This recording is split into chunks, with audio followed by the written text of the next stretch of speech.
Before the budget hogs all the limelight and headlines, let's take a look at what the country has achieved so far in terms of the economy. We're sure everyone is excited about today's budget session. After all, the policies that are formulated today will determine the economic future of the country tomorrow. The seed sowed today will grow tomorrow. Before we take a look at the next year's forecast, let's take a quick look at the economic survey. What's that? Read on. Welcome back to Revolution Read On, a daily podcast where we break down one story from the world of business and finance. The Economic Survey of India is the yearly checkup of the nation's financial pulse. It's like a visit to the doctor for the Indian economy. It provides a diagnosis of where the country stands, what ails it, and what could be done to keep the economy fit and running. The theme of this year's economic survey is Amrit Kal. This year's survey has a super optimistic tone. This is India's decade. We are set to become the third largest economy by 2030. Let's see how. Over the last 8 years, we have invested in building our infrastructure for growth. UPI recorded a peak of transactions worth 12 lakh crore rupees in 2022 and is now going international. The banking, non-banking, and corporate sectors have also recovered from the pandemic. They all have healthy balance sheets and are set to grow. Other positives: number one, private consumption is high. Number two, our debt is high but comparatively lower than other countries. Number three, government super high capital expenditure, which has increased by 63.4% in the first 8 months, has helped us grow despite roadblocks like high interest rates. Number four, urban unemployment has declined. Number five, MSMEs are getting more credit from banks. Now that we've set the tone, let's dive deeper. One of the most important insights from the economic survey is the GDP growth for the upcoming year. It is projected that the GDP for FY24 will be 6 to 6.8% in real terms. This is lower than the 8 to 8.5% GDP projection made for the current financial year. Possible reasons for this slowdown are that the global economy might slow down due to central banks raising interest rates to control inflation.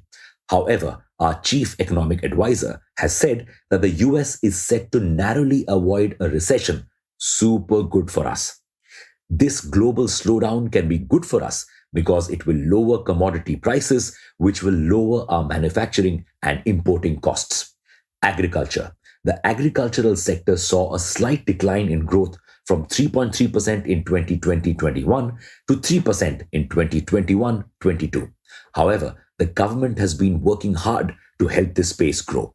This is being done through several policies: focus on farmer-producer organizations, removal of middlemen, etc. Some key numbers: private investment in agriculture has risen by 9.3%. MSP of all crops set at 1.5x of production costs. Food grain production increased from 310.7 million tons to 315.7 million tons.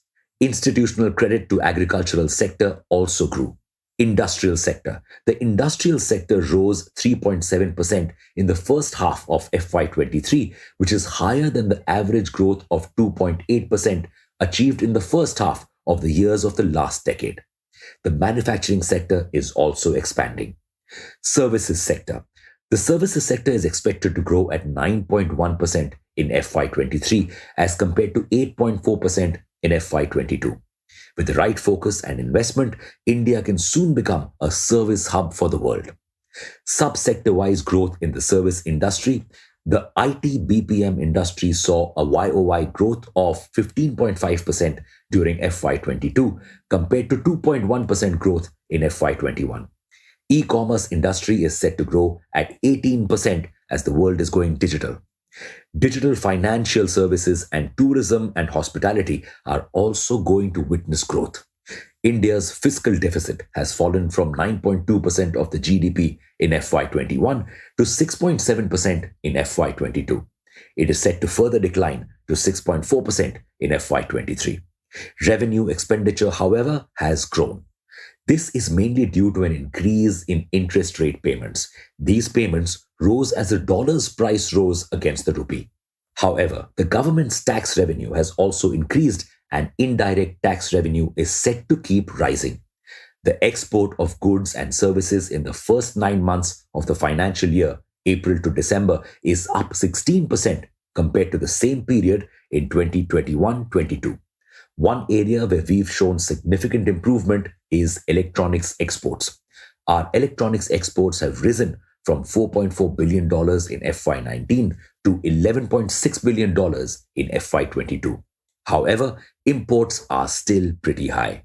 With self reliance being a major theme, we can expect the budget to announce more product linked incentive schemes to reduce imports.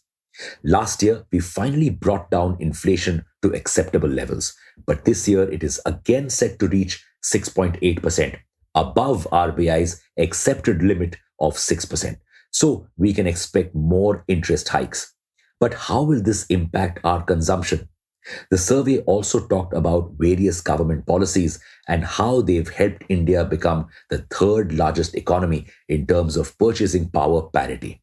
The focus on capex has also helped infrastructure development grow by 80%. However, to fulfill our dream of becoming a self reliant economy, we have outlined a few goals. Harness Nari Shakti, focus on the energy sector, boost the MSME sector, focus on education and skilling, and dismantle license, inspection, and compliance to promote ease of business. We guess we'll be seeing a lot of policies focused on these goals in today's budget. What are your predictions?